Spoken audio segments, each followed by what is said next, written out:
ಯಾವಾಗಲೂ ಹೆಣ್ಮಕ್ಳು ತವರಿಗೆ ಬಂದಾಗ ಏನಾದರೂ ಉಡುಗೊರೆ ಕೊಡ್ತೀವಿ ಅಲ್ವಾ? ಅದು ಗಂಡಸಾಗಿರ್ಬೋದು. ಇದು ಬರೀ ಹೆಣ್ಮಕ್ಳು ಮಾತ್ರ ಮಾತಾಡೋದಲ್ಲ, ಗಂಡಸರು ಒಂದು ಇದು ಏನೋ ಕರ್ತವ್ಯ ಆಗುತ್ತೆ, ಡ್ಯೂಟಿ ಆಗುತ್ತೆ. ತಂಗಿ ಇರ್ಬೋದು, ಮನೆಗೆ ಬಂದರೆ ಏನಾದರೂ ಒಂದು ಉಡುಗೊರೆ ಕೊಡ್ತಾರೆ. ಸರಿ, ಈ ಸತಿ ತಿರ್ಗಾ ನಿಮ್ಮ ಮನೆಗೆ ಗೀತಾ ಬಂದಿದ್ದಾರೆ, ನಿಮ್ಮ ತವ್ರ ಮನೆಗೆ ಬಂದಿದ್ದಾರೆ, ಯಾಕೆ MP ಗೆಲ್ಸಿ ಅವ್ರಿಗೊಂದು ಉಡುಗೊರೆ ಕೊಡಬಾರ್ದು? ನೋಡಿ ಆಮೇಲೆ ಹೆಂಗಿರುತ್ತೆ ನೋಡಿ, ಪ್ರಾಕ್ಟಿಕಲ್ ಆಗಿ ಯೋಚನೆ ಮಾಡಿ. ಅಷ್ಟನ್ನು ಖಂಡಿತ ಮಾಡಿದ್ರೆ ಆ ಭರವಸೆ ನಾವು ಕೊಡ್ತೀನಿ. ಇಷ್ಟು ಹೇಳ್ತಾ ಮತ್ತೆ ಬರೋಣ, ಸೇರೋಣ, ಜಾಲಿಯಾಗಿರೋಣ.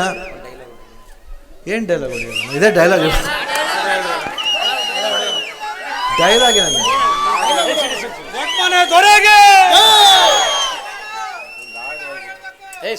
ಹಾಡಲ್ಲ ಅಮ್ಮ, ಹಾಡಂತ ಪ್ರೋಗ್ರಾಮ್ ಅಲ್ಲಮ್ಮ ಇದು.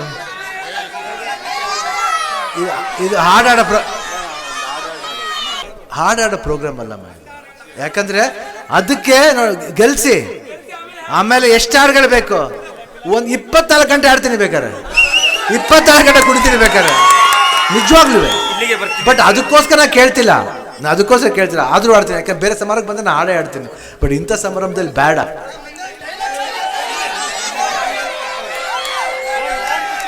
ಯೋ ಬರ್ಕೋಯ, ಮುಂದಾಗಡೆ ಪೇಪರ್ಲಿ ಬರ್ಕೋ, ಶಿವಮೊಗ್ಗ ನಂದು. ಇಲ್ಲಿರೋರೆಲ್ಲ ಶಿವಮೊಗ್ಗ ಹುಲಿಗಳು, ಜ್ಞಾಪಕ ಇರಲಿ. ಜೈ ಹಿಂದ್. ಧನ್ಯವಾದಗಳು.